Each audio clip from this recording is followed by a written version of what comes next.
కాళేశ్వరం ప్రాజెక్టుపై విజిలెన్స్ విచారణతో బీఆర్ఎస్లో దడ మొదలైందని మంత్రి పొన్నం ప్రభాకర్ అన్నారు.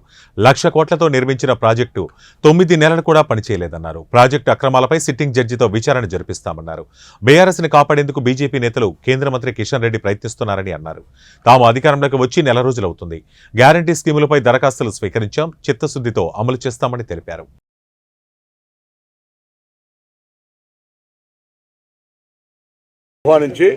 మీ దగ్గర ఉన్న వాస్తవ సమాచారాన్ని వాళ్ళకి ఇచ్చే ప్రయత్నం చేయండి. అంత పెద్ద ఎత్తున 1,00,000 కోట్లు కావచ్చు 90,000 కోట్లు ఖర్చు పెట్టి కట్టిన ప్రాజెక్టు 9 నెలలు కూడా ఉపయోగపడకపోతే ఆ ప్రాజెక్టు నాణ్యత మళ్ళీ తిరిగి పునర్మించాలని ఇంజనీర్లు చెప్పిన తర్వాత దాని నిర్మాణానికి సంబంధించిన విషయం మీద విజిలెన్స్తో పాటుగా సిట్టింగ్ జడ్జితో విచారణ జరుపుతామని ముందే చెప్పినాం. దాని ప్రకారంగా విచారణ జరుగుతూ ఉంది.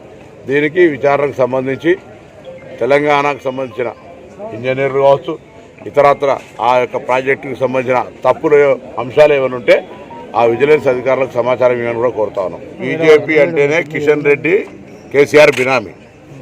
మీరు కేంద్రంలో అధికారం ఉన్నారు, 10 ఏళ్ల నుంచి అధికారం ఉన్నారు. ఢిల్లీలో దోస్తీ గల్లీలో కుస్తీ కాదు. మీరేం చేస్తారో చేయండి. మాది నెల రోజులు అయింది, మేము విచారణ స్టార్ట్ చేసినాం. మీ దగ్గర ఉన్న అధికారాలను వినియోగించండి. అది లేకుండా వాళ్ళని రక్షించడానికి ప్రయత్నం జరుగుతోంది. కిషన్ రెడ్డి ప్రయత్నం అంతా, తాపత్రయం అంతా కేసీఆర్ గారు నన్ను నియమించిన తర్వాత కేసీఆర్కి ఇబ్బంది వచ్చినప్పుడు ఎట్లా కాపాడాలనే ఆలోచన తప్ప నిజంగా వాస్తవిక పరిస్థితి లేదు.